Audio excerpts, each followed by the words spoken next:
जाना है, एक नए स्तर तक लेकर जाना है। हमें इसमें समाज को भी जोड़ना है। साथियों, हमारे यहां कहा गया है, व्यये कृते वर्धते एव नित्यम विद्या धनम सर्वधन प्रधानम। अर्थात विद्या सभी संपदाओं में, सभी संपत्तियों में सबसे बड़ी संपत्ति है, क्योंकि विद्या ही ऐसा धन है जो दूसरों को देने से, दान करने से बढ़ती है। विद्या का दान शिक्षा देने वाले के जीवन में भी बहुत बड़ा परिवर्तन लाता है। इस कार्यक्रम में जुड़े आप सभी शिक्षकों ने भी हृदय से ये महसूस किया होगा। किसी को कुछ नया सिखा देने का जो सुख और संतोष होता है वो अलग ही होता है। विद्यांजलि 2.0 इसी पुरातन परंपरा को अब एक नए कलेवर में मजबूत करेगी। देश ने सबका साथ, सबका विकास, सबका विश्वास के साथ सबका प्रयास का जो संकल्प लिया है, विद्यांजलि 2.0 उसके लिए एक बहुत ही जीवंत प्लेटफॉर्म की तरह है, वाइब्रेंट प्लेटफॉर्म की तरह है। इसमें हमारे समाज को, हमारे प्राइवेट सेक्टर को आगे आना है और सरकारी स्कूलों में शिक्षा की गुणवत्ता बढ़ाने में अपना योगदान देना है। साथियों, अनादिकाल से भारत में समाज की सामूहिक शक्ति पर भरोसा किया गया है। ये अरसे तक हमारी सामाजिक परंपरा का हिस्सा रहा है। जब समाज मिलकर कुछ करता है तो इच्छित परिणाम अवश्य मिलते हैं। और आपने ये देखा होगा और देखा है कि बीते कुछ वर्षों में जन भागीदारी अब फिर भारत का नेशनल कैरेक्टर बनता जा रहा है। पिछले 6-7 वर्षों में जन भागीदारी की ताकत से भारत में ऐसे ऐसे कार्य हुए हैं जिनकी कोई कल्पना भी नहीं कर सकता था। चाहे स्वच्छता आंदोलन हो, गिव इट अप की स्पिरिट से हर गरीब के घर में गैस का कनेक्शन पहुंचाना हो, गरीबों को डिजिटल लेन देन सिखाना हो, हर क्षेत्र में भारत की प्रगति ने जन भागीदार से ऊर्जा पाई है। अब विद्यांजलि भी इसी कड़ी में एक सुनहरा अध्याय बनने जा रही है। विद्यांजलि देश के हर नागरिक के लिए आह्वान है कि वो इसमें भागीदार बने, देश के भविष्य को गढ़ने में अपनी सक्रिय भूमिका निभाएं, 2 कदम आगे आए। आप एक इंजीनियर हो सकते हैं, एक डॉक्टर हो सकते हैं, एक रिसर्च साइंटिस्ट हो सकते हैं, आप कहीं आईएएस ऑफिसर बनकर के कहीं कलेक्टर के रूप में कहीं काम करते हो, फिर भी आप किसी स्कूल में जाकर बच्चों को कितना कुछ सिखा सकते हैं। आपके जरिए उन बच्चों को जो सीखने को मिलेगा उससे उनके सपनों को नई दिशा मिल सकती है।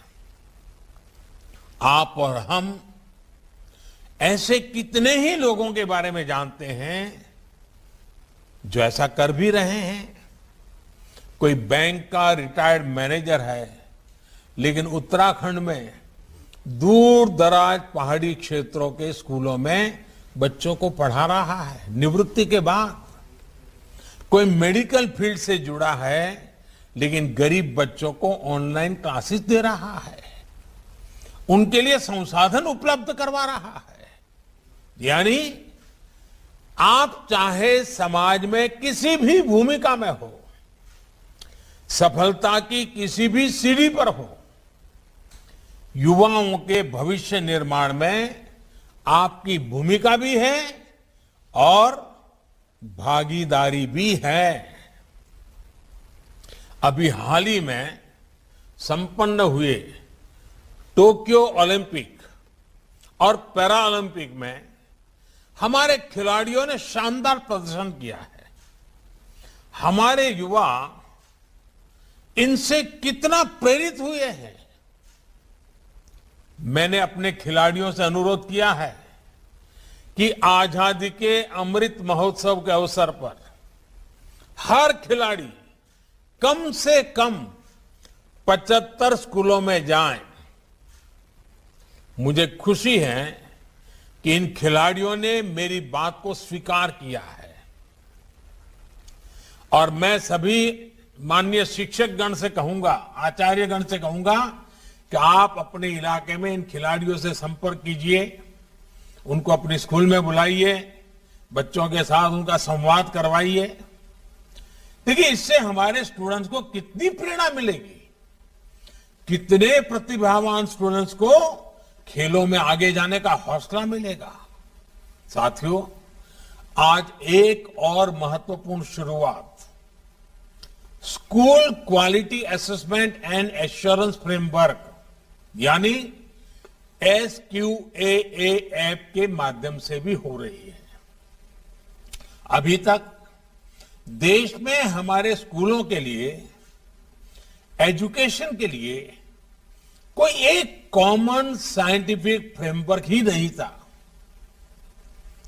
कॉमन फ्रेमवर्क के बिना शिक्षा के सभी पहलुओं जैसे कि curriculum, pedagogy, assessment, infrastructure, inclusive practices और गवर्नेंस प्रोसेसेस, इन सभी के लिए स्टैंडर्ड बनाना मुश्किल होता था।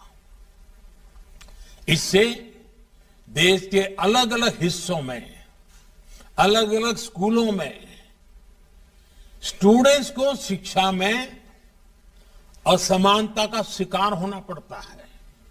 लेकिन SQAF अब इस खाई को पाटने का काम करेगा। इसकी सबसे बड़ी खूबी है कि इस फ्रेमवर्क में अपनी जरूरत के हिसाब से बदलाव करने की फ्लेक्सिबिलिटी भी राज्य के पास होगी। स्कूल्स भी इसके आधार पर अपना मूल्यांकन खुद ही कर सकेंगे। इसके आधार पर स्कूलों को एक ट्रांसफॉर्मेशनल चेंज के लिए प्रोत्साहित भी किया जा सकेगा। साथियों, शिक्षा में असमानता को खत्म करके उसे आधुनिक बनाने में नेशनल डिजिटल एजुकेशनल आर्किटेक्चर यानी NDAR की भी बड़ी भूमिका होने वाली है। जैसे UPI इंटरफेस ने बैंकिंग सेक्टर को रिवोल्यूशनाइज कर दिया है, वैसे ही NDAR सभी एकेडमिक एक्टिविटीज के बीच एक सुपर कनेक्ट का काम करेगा। एक स्कूल से दूसरे स्कूल में जाना हो या हायर एजुकेशन में एडमिशन, मल्टीपल एंट्री एग्जिट की व्यवस्था हो या एकेडमिक क्रेडिट बैंक और छात्रों की स्किल्स का रिकॉर्ड, सब कुछ NDAR के जरिए आसानी से उपलब्ध होगा। ये सभी ट्रांसफॉर्मेशंस हमारे न्यू एज एजुकेशन का चेहरा भी बनेंगे और क्वालिटी एजुकेशन में भेदभाव को भी खत्म करेंगे। साथियों, आप सभी इस बात से परिचित है कि किसी भी देश की प्रगति के लिए एजुकेशन न केवल इंक्लूसिव होनी चाहिए बल्कि इक्विटेबल भी होनी चाहिए। इसलिए आज देश टॉकिंग बुक्स और ऑडियो बुक्स जैसी तकनीक को शिक्षा का हिस्सा बना रहा है। यूनिवर्सल डिजाइन ऑफ लर्निंग यानी यूडीएल पर आधारित 10,000 शब्दों की इंडियन साइन लैंग्वेज डिक्शनरी को भी विकसित किया गया है। असम के बिहू से लेकर भारतनाट्यम तक सांकेतिक भाषा हमारे यहां सदियों से कला और संस्कृति का हिस्सा रही है। अब देश पहली बार साइन लैंग्वेज को एक सब्जेक्ट के रूप में पाठ्यक्रम का हिस्सा बना रहा है, ताकि जिन मासूम बच्चों को इसकी विशेष जरूरत है वो किसी से पीछे न रह जाए। ये तकनीक दिव्यांग युवाओं के लिए भी एक नई दुनिया का निर्माण करेगी।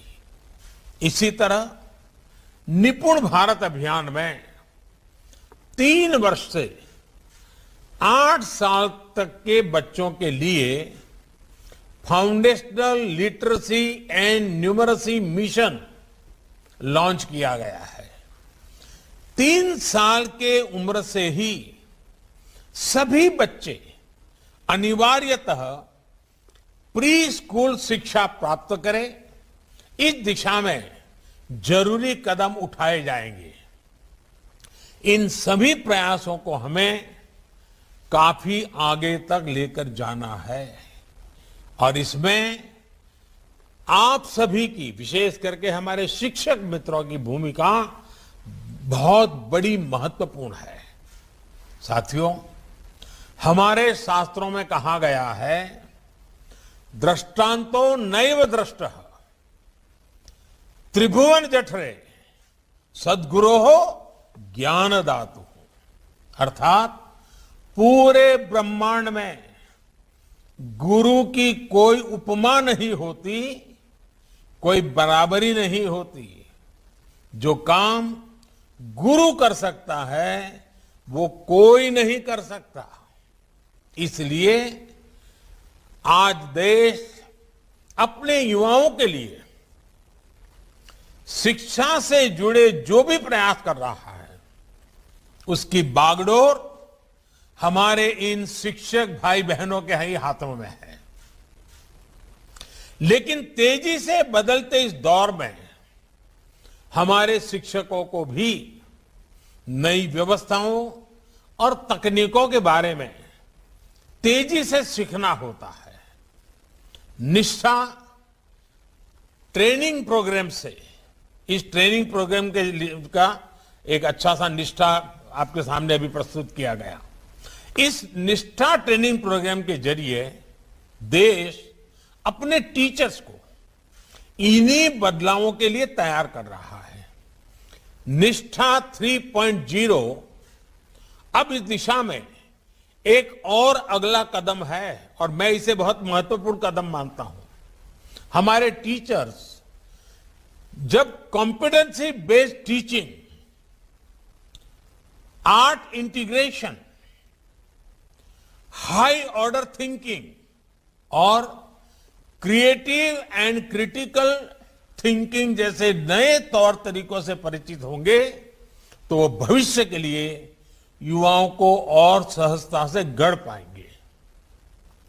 साथियों, भारत के शिक्षकों में किसी भी ग्लोबल स्टैंडर्ड पर खरा उतरने की क्षमता तो है ही, साथ ही उनके पास अपनी विशेष पूंजी भी है।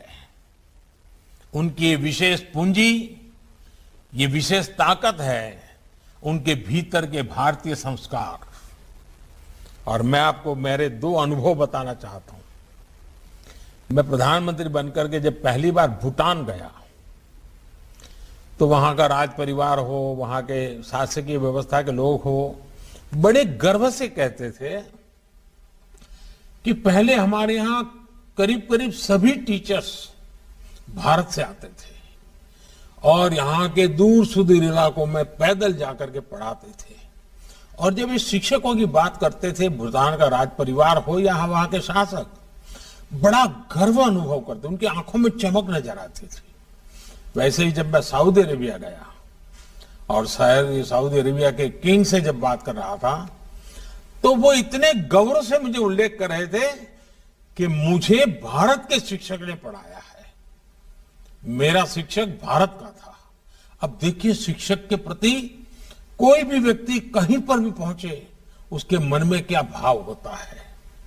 साथियों, हमारे शिक्षक अपने काम को केवल एक पेशा नहीं मानते, उनके लिए पढ़ाना एक मानवीय संवेदना है, एक पवित्र और नैतिक कर्तव्य है। इसलिए हमारे यहां शिक्षक और बच्चों के बीच प्रोफेशनल रिश्ता नहीं होता, बल्कि एक पारिवारिक रिश्ता होता है। और ये रिश्ता, ये संबंध पूरे जीवन का होता है। इसलिए भारत के शिक्षक दुनिया में जहां भी कहीं जाते हैं, अपनी एक अलग छाप छोड़ते हैं। इस वजह से आज भारत के युवाओं के लिए दुनिया में अपार संभावनाएं भी हैं। हमें आधुनिक एजुकेशन इकोसिस्टम के हिसाब से खुद तैयार करना है और इन संभावनाओं को अवसरों में बदलना भी है। इसके लिए हमें लगातार इनोवेशन करते रहना होगा। हमें टीचिंग लर्निंग प्रोसेस को लगातार रीडिफाइन और रीडिजाइन करते रहना होगा। जो स्पिरिट आपने अभी तक दिखाई है, उसे हमें अब और ऊंचाई देनी होगी और हौसला देना होगा। मुझे बताया गया है कि शिक्षक पर्व के इस अवसर पर आप आज से 17 सितंबर तक, 17 सितंबर हमारे देश में विश्वकर्मा जयंती के रूप में मनाया जाता है। ये विश्वकर्मा अपने आप में निर्माता है, सृजनहार है। तो 7 तारीख से 17 तारीख तक अलग अलग विषयों पर वर्कशॉप, सेमिनार आयोजित कर रहे हैं। ये आपने अपने आप में एक सराहनीय प्रयास है।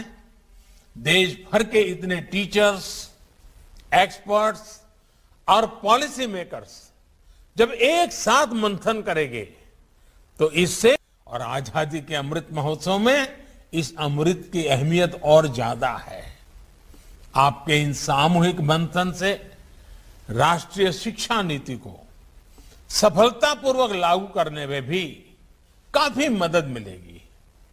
मैं चाहूंगा कि इसी तरह आप लोग अपने शहरों में, गांवों में भी स्थानीय स्तर पर प्रयास करें। मुझे विश्वास है कि इस दिशा में सबके प्रयास से देश के संकल्पों को नई गति मिलेगी। अमृत महोत्सव में देश ने जो लक्ष्य तय किए हैं, उन्हें हम सब मिलकर हासिल करेंगे। इन्हीं शुभकामनाओं के साथ आप सभी का बहुत बहुत धन्यवाद और बहुत बहुत शुभकामनाएं। मैं इस कार्यक्रम में माननीय प्रधानमंत्री जी का गरिमामय मार्गदर्शन के लिए, सारगर्भक दिशा दर्शन के लिए विभाग की ओर से, देश की ओर से आभार प्रकट करता हूं। धन्यवाद।